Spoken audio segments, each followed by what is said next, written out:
के बच्चे, अभी तक आप अपने को ब्रह्मा के कुमार कुमारियां कहलाते हो।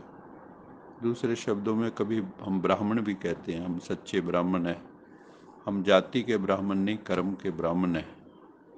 ब्राह्मण वो है जो पवित्र है, निर्मल है, शुद्ध है, जिसका इंद्रियों पर संयम है, जो ज्ञान परमात्मा देता है उसको जीवन में उतारता है। तो बाबा ने कहा अभी तक तो यही समझते हो, लेकिन अभी ये नेचुरल स्मृति और नेचर बनाओ कि मैं फरिश्ता हूँ। अभी क्या आपकी बुद्धि में 24 घंटे रहने चाहिए? मैं साधारण कोई जीव प्राणी नहीं हूँ, मैं ब्राह्मण भी नहीं हूँ। ब्राह्मण भी अब अगली यात्रा पे निकला है, वो है फरिश्ते की यात्रा, संपूर्ण पवित्रता की यात्रा। फरिश्ता मैंने जिसका शरीर भी सूक्ष्म हो गया, सूक्ष्म शरीरधारी, अंतावाहक शरीरधारी। तो क्योंकि हरेक के शरीर में, शास्त्रों में 3 शरीरों का जिक्र है, स्थूल शरीर, सूक्ष्म शरीर, कारण शरीर। कारण मैंने जो बीज रूप में रहता है। तो हमारा स्थूल शरीर तो हम देख ही रहे हैं, हड्डी मांस का पुतला, लेकिन इसी के जो रेयरिफाइड कण होते हैं उससे सूक्ष्म शरीर बन जाते हैं। जैसे टीवी पे हम देखते हैं जो भी चित्र बनते हैं वो बिंदुओं के ही बनते हैं, ऐसे ये भी बिंदु बिंदु रोशनी, ओजस, तेजस तत्व का बना हुआ विशेष रूप से। और जैसे ब्रह्मा बाबा इस वक्त हैं, वो सूक्ष्म शरीर में फरिश्ते रूप में है। तो बाबा कहते जैसे ब्रह्मा बाबा सूक्ष्म शरीरधारी फरिश्ता है और कहीं भी उपस्थित हो सकता है 1 सेकंड में, ऐसे तुम भी अभ्यास करो, शरीर में रहते हुए भी सूक्ष्म शरीरधारी बन के बाप समान बनो। मैंने ब्रह्मा बाप जैसे बन जाओ पहले, फिर शिव बाबा की तरफ बिंदु रूप बन जाएंगे। तो स्थूल से पहले सूक्ष्म की यात्रा पे निकलें, सूक्ष्म से मूल की यात्रा पे निकलें। तो बाबा ने कहा है अमृत वेले उठते ही ये पक्का करो। सुबह जब उठते हो अमृत वेले, तो आपके मन में कौन से संकल्प को पक्का करना है? तो बाबा ने कहा ये पक्का करो कि मैं फरिश्ता परम पिता परमात्मा की श्रीमत पर नीचे इस साकार तन में आया हूँ। मतलब मैं हूँ तो ऊपर का, सूक्ष्म लोक का, वहाँ से मैं इस स्थूल शरीर में आया हूँ। परमात्मा की श्रीमत के अनुसार आया हूँ, सभी को संदेश देने के लिए व श्रेष्ठ कर्म करने के लिए। एक तो प्रभु पिता का संदेश देना है। बाबा का संदेश क्या है? अगर भगवान का संक्षेप में बताना चाहें किसी को कि भगवान का संदेश क्या है जो सारी मानवता को देना है? शरीर नहीं, मैं आत्मा हूँ। और बाबा का क्या संदेश है?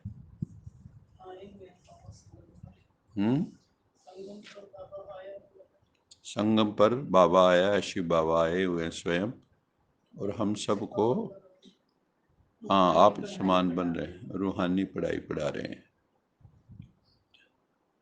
हम सब जो संदेश है, जो संदेश सबको देना है वो है पवित्र बनो, योगी बनो।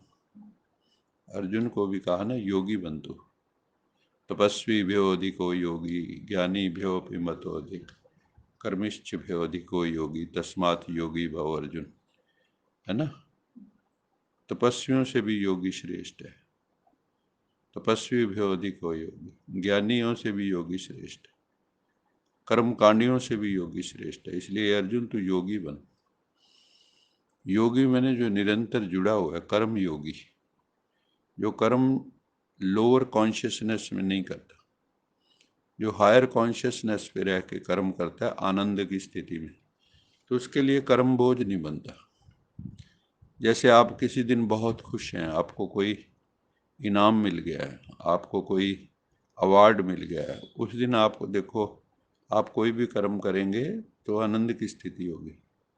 और किसी ने आपको डांट दिया, फटकार दिया हो, आप उदास मूड में हैं, तब काम करोगे ना तो वही कर्म ऐसे लगेगा से गले में स्यापा डाल दिया किसी ने, है ना, आनंद नहीं रहेगा। और ये संसार में कर्म किए बगैर कोई रह नहीं सकता, कोई भी बिना कर्म के रह नहीं सकता। कर्म संन्यास यहाँ हो नहीं सकता, तो कर्म योग ही हो सकता है। तो कर्म योग का मतलब है योग युक्त होकर कर्म करना। तो जब बाबा कहते हैं पवित्र बनो योगी बनो, पवित्र का मतलब ये है कि आपकी प्योरिटी होनी चाहिए, थॉट्स में, वर्ड्स में, एक्ट्स में, रिलेशनशिप में। जब तक प्योरिटी नहीं है तो सुख नहीं है, क्योंकि पवित्रता ही सुख शांति की जननी है।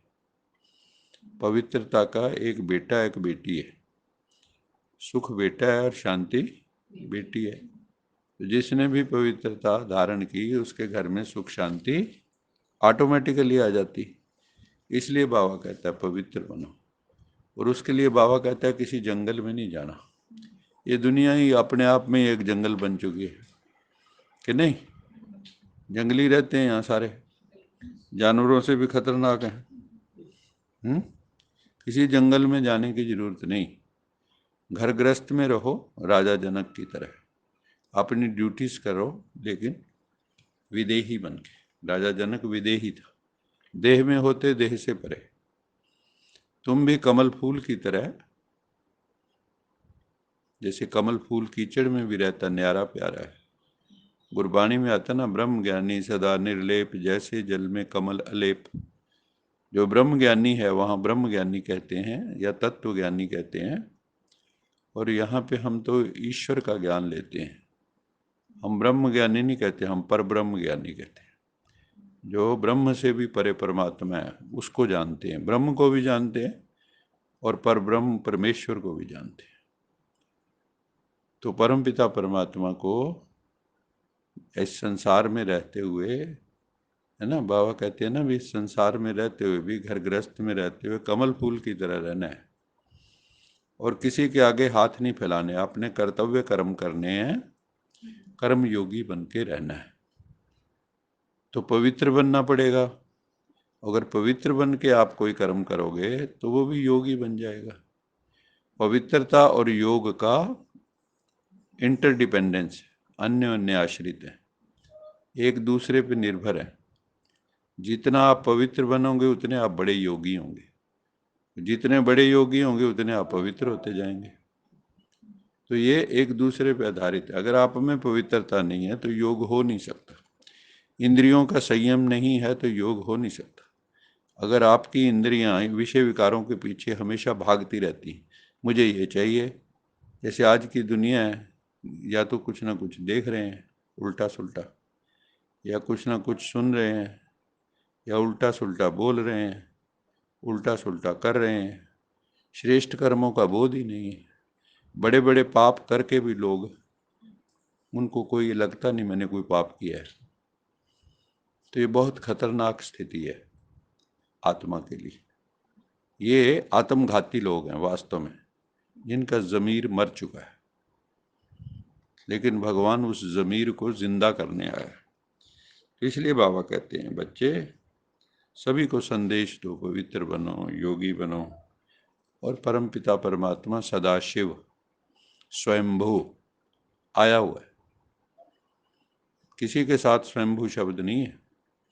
कृष्ण के साथ स्वयंभू नहीं है, स्वयंभू कृष्ण, स्वयंभू राम कहा कभी, स्वयंभू शिव। और शिव के साथ ही सदा शब्द लगता है, सदा शिव, सदा कल्याणकारी, बाकी किसी के साथ नहीं लगता। और राम और कृष्ण ही उसकी आराधना करते दिखाया गया भक्ति मार्ग में। लेकिन ये पूर्व जन्मों की बातें हैं।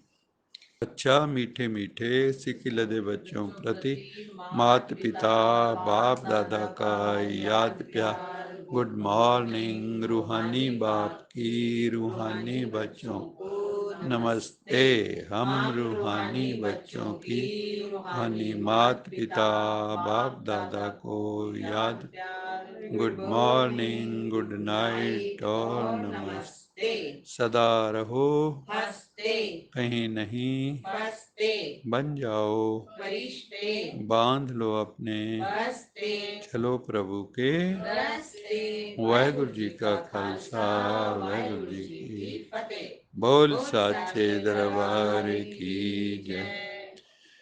लोका समस्ता सुखिनो भवन्तु। लोका समस्ता सुखिनो भवन्तु। लोका समस्ता सुखिनो भवन्तु। ओम